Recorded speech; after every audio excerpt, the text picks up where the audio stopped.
जा पर कृपा राम की होई, ता पर कृपा करे सब कोई। दोस्तों, ये अच्छा इंसान बुरा इंसान जो हम कहते हैं वो समझना बहुत मुश्किल है। जो इंसान गंदे होते हैं उनकी भाषा से समझ में आ जाती है कि वो कैसे इंसान है। उनका व्यवहार से पता चलता है कि उनका क्या मानसिकता है। आज के दोस्त दुश्मन को समझना बहुत ही मुश्किल है। जो लोग कहते हैं कि मैं आपसे बहुत प्यार करता हूँ, कुछ जरूरी नहीं कि वो आपको प्यार करता है। प्यार जिस प्रकार शेवरी जूठा बैर खिलाई थी राम को, वो सच्चा प्यार था। मीरा श्री कृष्ण के साथ सच्चा प्यार करती थी। लेकिन आज का इंसान को समझना बहुत ही मुश्किल है। दोस्तों, इस आत्मा के अंदर देव है और दानव है। तो आपको ये समझना है कि आपके अंदर क्या है और आप कौन है, इसको पहचानो। अगर आपके अंदर देव है तो सात्विक वो सोच होंगे, सात्विक विचार होंगे, सच बोलने वाले होंगे, व्यवहार अच्छा होगा, भाषा अच्छी होगी। लेकिन अगर आपके आत्मा में दानव है तो सिर्फ नॉन वेज दुष्ट का काम करना, लोगों की खुशी देखकर जलना, पर निंदा में समय व्यर्थ करना, नशाखोरी, ये भावना जो आती है, दूसरों का धन लूट कर खाना, बहुत आनंद आता है। तो आप समझ लो कि आपके अंदर क्या है, यानी दानव का ही बोलबाला है और तमोगुण का बोलबाला है। और यदि आपके अंदर सतोगुण का बोलबाला हो जाए तो आप सच भी बोलेंगे, किसी का 1 रुपया बेईमानी नहीं करेंगे, ना ही आप किसी को, किसी आत्मा को ठेस पहुंचाएंगे और अपने जो कर्तव्य हैं उन सब कर्तव्यों को पूरा करेंगे। भगवान श्री कृष्ण ये नहीं कहते हैं, ये नहीं कहते हैं कि आप हमें पूजा करो, पाठ करो। हमें ये नहीं कहते हैं कि अगरबत्ती जलाओ।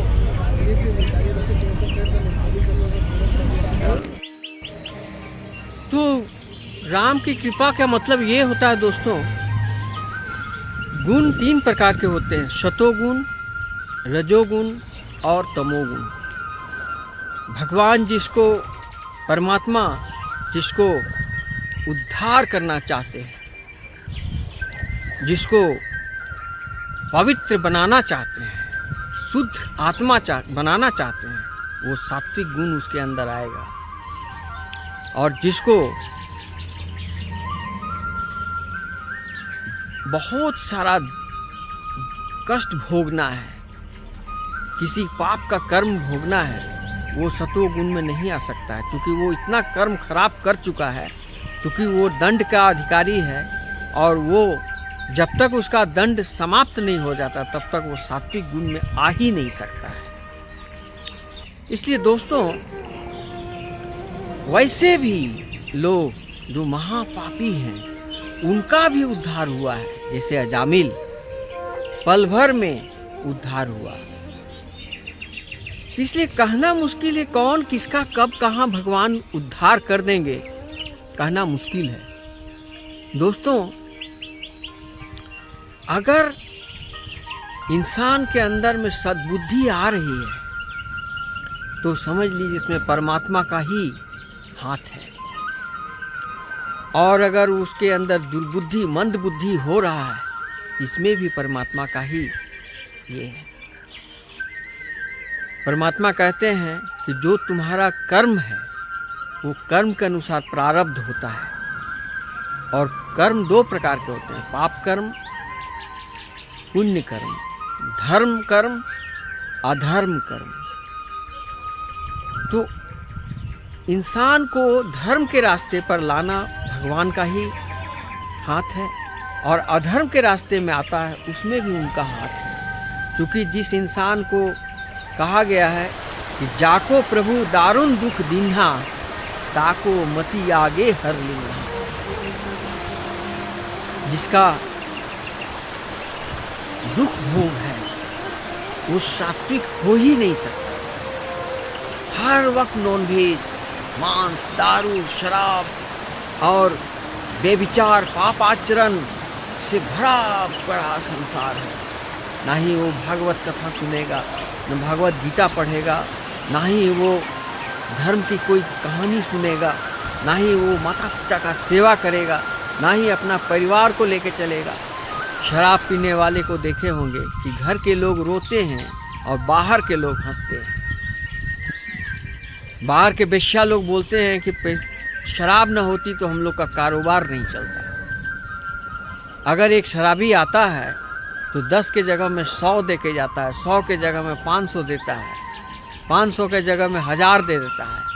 इन शराबियों का हम लोग का बहुत ज़बरदस्त ज़रूरत है। इसलिए भगवान शराबी लोगों को वो लोग भी पूजा करते हैं जो बेश्या लोग हैं, जो हमारे दुकान चले, मेरे दुकान में ग्राहक आवे, इसके लिए शराब बनाए हैं, शराब पीते हैं और लोग वहाँ अय्याशी करने जाते हैं। तो इस प्रकार वो बड़े बड़े वेश्याओं को भी देखे हैं कि करते हैं कुकर्म, लेकिन उसमें भी परमात्मा का वो शरण में रहते हैं और भगवान का पूजन कीर्तन करते हैं और दान भी करते हैं। एक अच्छी ज़िंदगी जी करके उनकी भी मुक्ति मिली। इस प्रकार एक कथा है, एक नर्तकी थी, परम सुंदरी नाम था उसका। तो वो नृत्य करती थी सुबह शाम को उनके यहाँ महफिल जमता था, तो लोग आते थे और अपनी मस्तियाँ करके पैसा उनके ऊपर लुटा कर जाते थे। और उन्हीं के बगल में, वो वैश्यालय के बगल में एक मुनि का आश्रम था, जो मुनि दिन रात भगवान का आरती किया करते थे, पूजन किया करते थे, भजन किया करते थे, प्रसाद खाया करते थे और लोगों को शिक्षाएं देते थे, भागवत कथा भी वाचन करते थे। इस प्रकार दोनों की जिंदगी चलने लगा। जब मृत्यु का समय आया तो नर्तकी को परम धाम मिला और मुनि को परम धाम नहीं, नरक मिला। तो मुनि ध्यान किए भगवान को कि क्या कारण था कि मैं नरक में जा रहा हूँ और वो नर्तकी वैकुंठ में जा रही है। जमदूत का क्या ये है कि उसको ले गए, मुझे नहीं ले गए वैकुंठ में।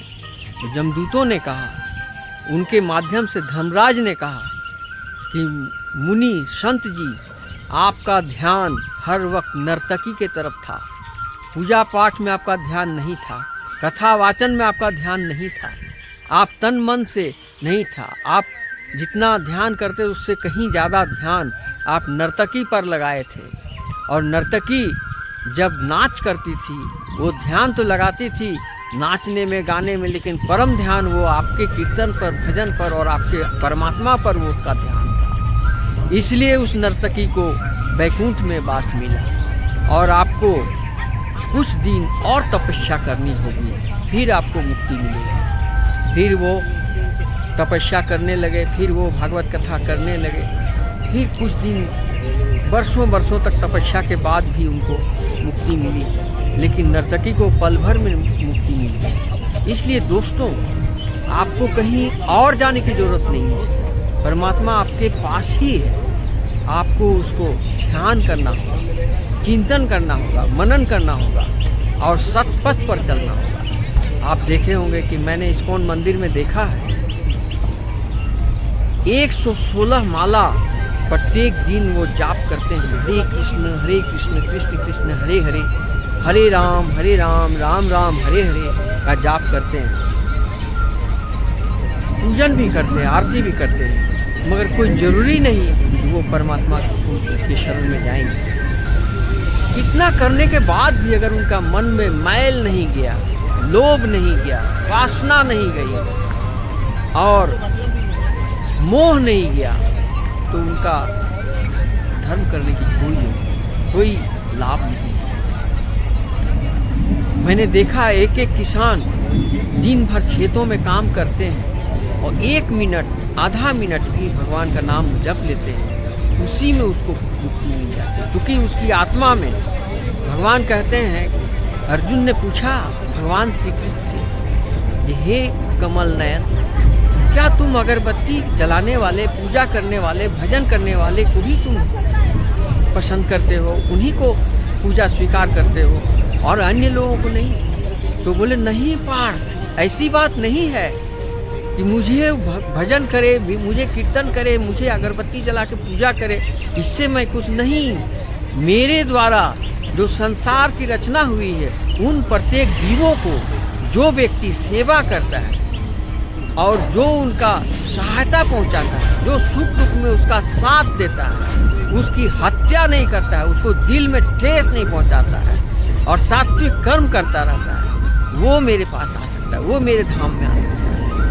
ये कोई ज़रूरी नहीं कि सिर्फ दिन रात पूजा पाठ तिलक लगा के कर रहे हैं तो मैं उसको अपने शरण में ले लूँगा, कोई ज़रूरी नहीं है। मेरे द्वारा जिस संसार के विभिन्न जीवों की जो संरचना की है, उन प्रत्येक जीवों में मेरा ही आत्मा है और सब में मैं ही उन चीज़ों को जो कष्ट देता है और मेरा भजन करता है, मैं उसका नहीं हो सकता, मैं उसको स्वीकार नहीं कर सकता, उसका कोई पूजा पाठ मैं नहीं ले सकता। जो बच्चे अपने माता पिता का सेवा नहीं किए, अपने बहन के साथ अन्याय किए, अपने भाई के साथ बेईमानी किए, जो अपने दोस्तों के साथ बेईमानी किए, जो जीवों का हत्या करके भक्षण किए, वे लोग मेरे शरण में आ ही नहीं सकते। ये जो दिखावा का नंबर दिखाते हैं कि मैं भजन करता हूँ, कीर्तन करता हूँ, पूजन करता हूँ, यज्ञ करता हूँ, बहुत सारे दान देता हूँ, इससे मुझे कोई खुशी नहीं होती यार। इसमें वो परम धाम को नहीं प्राप्त करते हैं। उनको जब तक वो मन को निर्मल करके, पवित्र करके, जब तक वो शुद्ध रूप से मुझे नहीं पुकारते हैं, तब तक वो मेरे शरण में नहीं आ सकते। इतना सुनने के बाद अर्जुन ने कहा, प्रभु आपने विचित्र बात बताई है। जो संसार में इस बात को जो समझ गया, वही भागवत गीता का अध्ययन किया। भागवत गीता का अध्ययन करने वाले का 3 पहचान होती है। पहली कि वो बहुत आनंदित दिखते हैं, भजन और भोजन में तत्पर रहते हैं। भजन प्रसाद करने वाले भी, पाने वाले भी रहते हैं और भोजन करते हैं, प्रसाद खाते हैं और भजन, भगवान का चिंतन भजन में व्यस्त रहते हैं। उनको पाप कर्म करने का मौका भी नहीं मिलता है और वो सच चित्त आनंद, परम आनंद का लाभ पाते हैं। ये दृश्य दिखाई देती है। उनका सदाचरण, उनका वाणी, उनका बातचीत, उनका व्यवहार से पता चल जाता है वो क्या है। इस प्रकार दोस्तों, आपके मन में ही देव हो और दानव हो। अपने देव को मजबूत करें और दानव को नष्ट करें। अर्जुन को जन्म दें और दुर्योधन का नष्ट करें। यही गीता का परम उद्देश्य है। क्रोध, लोभ, मोह से परे होकर आप भगवान के शरण में आए। इतना ही कहकर आज की कथा मैं यही समाप्त करता हूँ दोस्तों। हरे कृष्ण कृष्ण कृष्ण हरे हरे, हरे राम राम राम हरे।